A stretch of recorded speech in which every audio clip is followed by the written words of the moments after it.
ce studio a fait son entrée remarquée. Mathieu Noël, ladies and gentlemen. Ça va, Mathieu? En pleine forme, Alessandra. Bronzé pour 2017. Bonne année, mon Bonjour, petit chat. Mathieu. Bonne année, les enfants. Vous étiez où en année. vacances? Vous êtes bronzé. En Argentine. Ah, Où chouette. c'est l'été. La Pampa. Vous avez fait la Exactement. Corrière des Andes?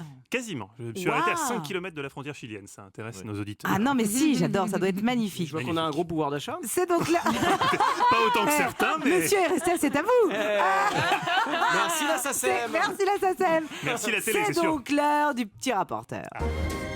Et maintenant, le petit rapporteur. Colle un contrôle fiscal là-dessus. Alors, gamin, la nouvelle année, nouvelle formule pour la cour des grands. Et cette fois, vous en êtes sûr, la sauce va prendre. Ah, ça, Alessandra, j'en mettrai la main de Jérémy Michalak à couper. Avec cette nouvelle formule, on va aller taper les grosses têtes.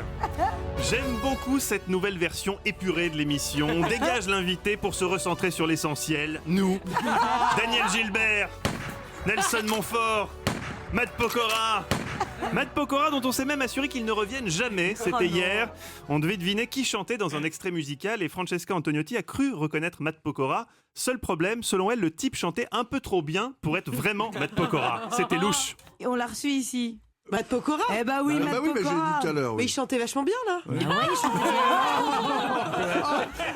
Matt, évidemment, c'est un malheureux quiproquo. Tu reviens quand tu veux. Guy, un mot gentil sur Matt Pokora pour attraper le coup. C'est un loser. Merci Guy. Alors, je le disais. Non, il est sympa, Matt. Oui, en bien plus. sûr, on l'embrasse. La nouvelle version de la Cour des Grands semble le succès à plein nez. Plus d'invités pour entraver notre génie, qui peut donc désormais s'ébrouer librement. Des infos toujours aussi palpitantes. Le record de France de course sur tapis.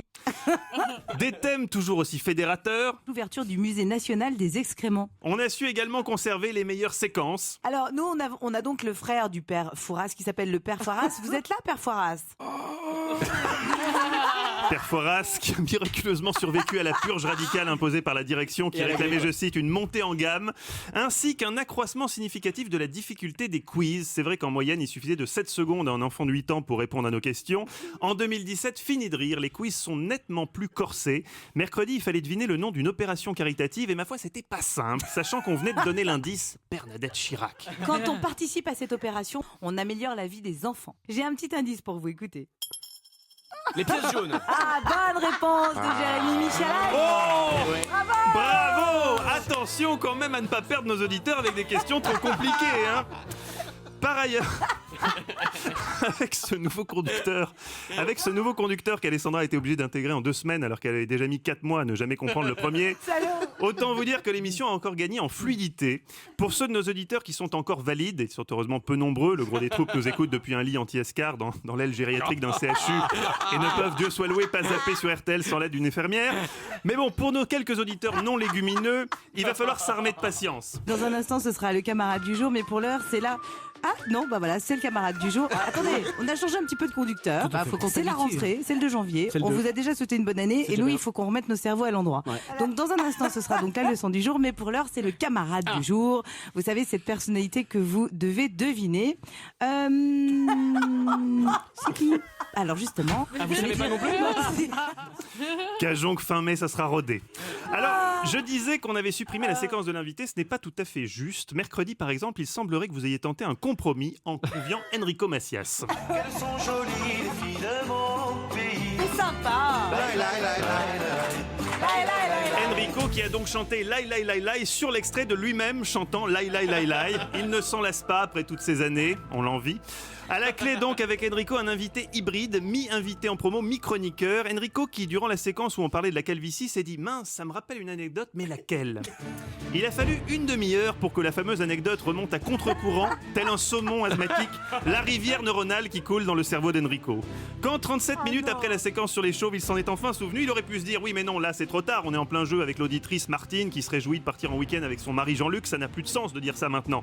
Je me tais, ce serait mal connaître l'obstination d'Enrico. » Oui, Enrico. Tout à l'heure, quand on a parlé de chauffe qui peut, j'ai envie de vous raconter une anecdote qui m'est vraiment arrivée. Parce que vous, en fait, Mais oui. vous, en fait, vous avez une demi-heure de retard, Non, là, mais je quand voudrais même. savoir si Jean-Luc a des cheveux ou pas. Ah, le mari de Martine? Oui. Martine, Oui, il a des cheveux, Jean-Luc? il a des cheveux. Oui, il a des cheveux, oui. Ah bon, alors je peux pas raconter ça. Caramba, encore raté pour Enrico. Bon, un peu plus tard, en écoutant l'interview d'Enrico par Alessandra, on s'est également souvenu de pourquoi on avait bien fait d'arrêter les interviews. Ça vous inquiète, vous, la mort, Enrico Macias? Comme tout le monde, oui. Voilà, donc sans regret. Il reste évidemment des points à améliorer, notamment l'épineux problème de l'invité qui perd. En effet, chaque jour, un invité gagne un truc super et le perdant repart avec un truc pourri. Or, n'étant pas forcément bon acteur, l'auditeur perdant, qui se retrouve avec un sachet de bon bec pendant que l'autre part à la réunion, accuse parfois le coup et, en ne réussissant pas à masquer sa déception, il crée un léger malaise à l'antenne. Et Rosemary, je ne vous oublie pas. Je veux vous faire partir avec des haribots, parce que c'est bon pour les grands et les petits. Très bien, très bien. Bon, moi, je propose l'invité qui perd, on lui raccroche directement au nez, comme ça il peut pas se plaindre et ça gâche pas la fête. On a eu le même aujourd'hui. Autre signe encourageant qui présage d'un beau sursaut d'audience chez les 12-25 ans, le côté de plus en plus branché, connecté, 2.0 de notre émission. En effet, bon, Alessandra n'a pas encore découvert le cloud, mais elle a fait un premier pas en découvrant hier le Claude. L'apéritif Suze, l'ami de l'estomac, présente la minute technologique. Ce problème qui serait un problème de cloud. Vous savez, le cloud, c'est iCloud. C'est ce qui vous permet en fait de stocker vos informations. Et donc, le cloud, c'est un petit nuage. Effectivement, je pense que le nuage, de temps en temps, part un peu n'importe où. Oui, moi, j'ai pas confiance.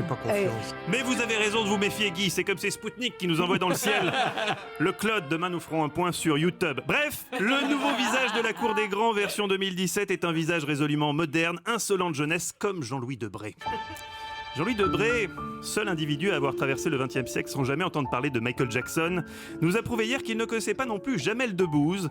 Alors, conscient de ses lacunes en matière de culture populaire, il a tenté de feinter. On parlait de la version française du Saturday Night Live avec Gad et Jamel. Même si pour lui l'humour s'est arrêté à Fernand Reynaud, Jean-Louis a voulu faire genre il voyait de qui on parlait. Hélas, son coup de bluff a fait pchit. Une émission américaine. Exactement. Voilà, voyez. Emmené par Comme vous dites. Gad Elmaleh. Gad Elmaleh, merci Ah oui, en monsieur. France, oui. Ah oui, d'accord. Oui, avec Zebouze. Pardon. Donc, que ce soit Matt Pokora qui chante comme une brêle ou Kamel Zebouze, les gars, vous êtes les bienvenus quand vous voulez dans la Cour des Grands. Jérémy, un dernier mot pour sceller la montée en gamme. Masturber. Très bien, Guy. Kékette. Ouais, voilà, la route sera longue. Hein. Merci Mathieu Noël.